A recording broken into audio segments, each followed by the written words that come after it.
Hey guys, what's going on? Troll Pal CHH. What a physical media news video we have today. We're talking about titles that are, people have been begging for these. Are you kidding me? Fright Night 2? Prom Night 2? I mean, the list goes on.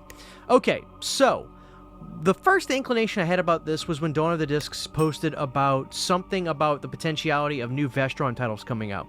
Now, I don't know if that's what he was referencing with this, because this is kind of in the vein of that because of Michael Felsher's, partnership with Vestron as well as his own Red Shirt Pictures now, or what? Maybe there's going to be more Vestron titles. But here's what I will say. Red Shirt Pictures is just taking over.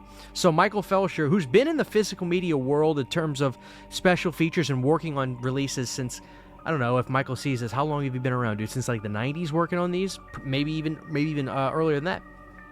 And he's done amazing things. My first time seeing Michael Felsher was in Friday the 13th Part 5 on the special features, which is funny.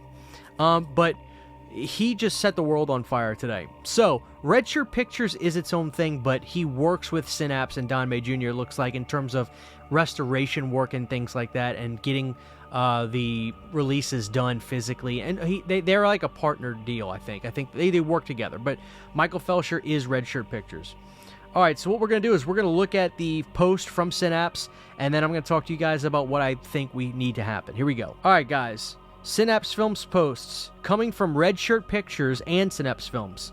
There are no release dates for any of these titles at this time. So they already know that when they announce this, they're going to be getting a slew of messages from people just, when is this coming? When is this coming? When is this coming? So I understand why they did that. We can't even say still in production, no release date, because several of these have not started production yet. Just as it was with Trick or Treat, Red Shirt Pictures will be overseeing the production of each release, while Synapse will oversee the audio, video, and distribution of each title, all of which will be in production throughout 2025 and into 2026. Now, I know that sounds like crap for a lot of you. You're like, what? Usually when we get announcements, they've already finished working on all this, and it's going to come out in 3 months. I get that. Here's the thing to remember. Red Shirt Pictures, I think, is just Michael Felsher. And Synapse, believe it or not, I think Synapse is a couple dudes. Like, it's not like Vinegar Syndrome where they have departments and people that just package up orders. You know, we're talking, divisions. Like, Vinegar Syndrome is a business. It's an operation. It's like a plant, where these are just a couple guys working on these. I think Synapse is 2 guys, and then Red Shirt is Michael. So that's what we're dealing with.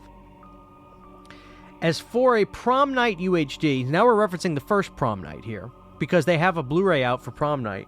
A good Blu-ray, by the way.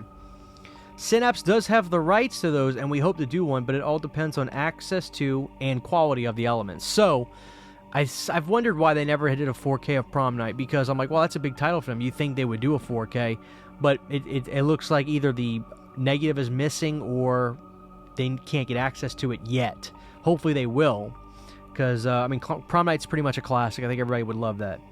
If you have any questions about... This is the funniest part. If you have any questions about these titles, please direct them to Red Shirt Pictures, who are overseeing the release and not Synapse. So they're saying, leave us alone. Go bug Michael Felsher about these. Don't message us. All right, so here's the titles. Obviously, we're getting Fright Night 2. Hello, Mary Lou, Prom Night 2. Prom Night 3. Prom Night 4. As well as 976 Evil 2, which is a great movie. And Angel of Heat, which I know nothing about. So if anybody out there is familiar with Angel of Heat, please let me know about it down below. All right, so let's go up to the main horse and talk about this. Fright Night 2. Here's the things that could be good or bad. We don't know if they're going to do a UHD of this or not. It depends on the elements and if they can get the elements. I don't know that they even have a location for the negative for Fright Night 2. I hope, out of the titles, I think they know that if they do a 4K of Fright Night 2, it'll sell exceptionally well. But here's the thing. If they can't get the negative for it and they get something decently close, they'll probably do a Blu-ray. And, I've done reviews on those Spanish boot Blu-rays, and I've told you guys that they look pretty good. So whatever they used would at least be good enough to do a legitimate, American legal release. And the benefit of this is, with Felsher in charge of this, there's going to be a gorgeous documentary. Tommy Lee Wallace will be involved. Julie Carmen will be involved, and it's going to be the best making of. And hopefully they really get into the post stuff. I think the star of the film, Brewster, I forget his name, the actor's name, he'll be involved. So I think at the very least, the packaging and the documentary stuff on this will be absolutely insane. If it's not a 4K, hopefully it is a 4K.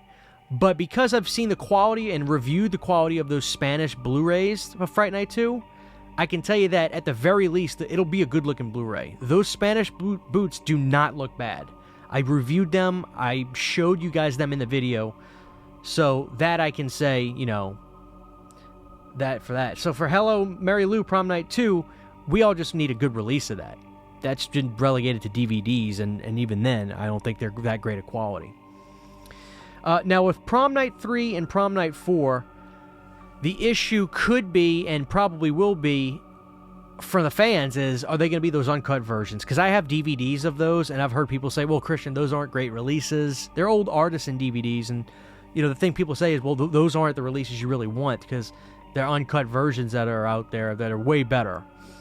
So that'll be that. And then 976 Evil 2 is going to be huge. That's a Jim Wynorski film. It's an awesome movie.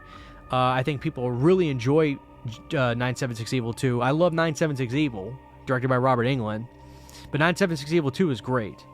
And Angel of Heat, awesome. So here's what I think we as fans can look forward to with this. Number one is we're going to have to be patient. That sucks. We're basically getting this announcement way too early. I almost think if I was involved with this, I would have said, guys, let's not say shit. We have the rights. It's not like anybody else can get it. We have the rights. Now, the other thing is, what was it about Fright Night 2 that made it so hard to get? I'm at this point, I've have some friends that are friends with some of these people, and I've heard from a number of people, it was technical-ish legal stuff. Not necessarily anything to do with the brothers, but technical legal things. Little loopholes they had to get through that were kind of difficult. Looks like Michael Felsher did that. So that's going to be interesting to find out about. And I think in the documentary that they will inevitably do, they will talk about why it was so hard to release Fright Night 2. We saw Cinema Museum drop the ball, say they were going to release it, then they just don't say anything about it. Terrible company. Now, in terms of packaging, I think what Felsher needs to do for the limited release, and Felsher, I hope you hear this, shape it like a coffin, like that VHS they did. I think people would love that coffin. If we did a limited version of the Fright Night 2 with a coffin-shaped box, that would be sick. Put the movie in a jewel case if you have to. I mean, we want the coffin. And in terms of special features, I think we all just want a really great making of and answer all the questions the fans have. Now, the issue with this is, and they said for sure we're not seeing this movie this year. I think it's because they're about to go on a manhunt. They are about to go on a manhunt to look for the elements of this for this movie. If they can find the negative, this is going to be gigantic. Gigantic. If not, like I said, at the very least, I can rest assured, based off of my, research and experience with those Spanish bootlegs, those Blu-rays look good. So the movie will look good, if it's a Blu-ray or it's a 4K, regardless. The thing I would like to see them do, though, is to get one of those other titles out quicker than the rest. Obviously, we're going to be waiting for Fright Night 2. We know that. I think if they got Hello, Mary Lou out sometime late this year, that'd be great. But again, we're talking about a couple guys. We're not talking about a business that's a big organization. So that's something to keep in mind. But I think if they can get a good Blu-ray out for 976 Evil 2, and Felsher just shows us what a Red Shirt Pictures standard release is in his catalog for 976, I think that'd be great. So that's big, and hopefully, we haven't got any information yet. I'm sure Michael will talk more about this, that we'll get the uncut versions of the prom nights, and we'll see where we go from there. But I mean, that's huge. It's good news and it's bad news, but it's not bad news, really. It's just, hey, we were talking about this today, but when these movies come physically out, like the Fright Night 2 release, we're all going to physically look different. We're going to be older. And it could be 2026. We just don't know. But I'm sure it will be worth the wait. I do trust Michael Felsher all the way. And Synapse, they do a great job on their restoration work. They're sticklers. So it's going to look great no matter what they do. And even if it's a Blu-ray, I still think it'll probably look better than what we got, those Spanish ones. So this is big news, guys. I really am excited about this. I hope you guys are too. If you have any questions, let me know, and then I'll see if we can do like a video. I'll tell Dead Pit, because they'll be the ones to do a stream with Slippy, or Felsher. They call him Slippy. Felsher soon. Drop those comments below, and I'll make sure I show these to Dead Pit. That way they can know when they inevitably do a show with Michael Felsher to get more information, because I'm sure they'll have him on very, very soon. But that's it, guys. This is huge. Huge news. So thank you guys for watching. Let me know your thoughts on this down below. Your old pal CHH. I'll see you guys next time. Huge giant thank you to all of my Patreon supporters. Without you guys, this would not be possible. To get behind the scenes photos, videos, music, private live streams, and much more, you can subscribe to my Patreon for as little as $1 a month. Thank you to my patrons.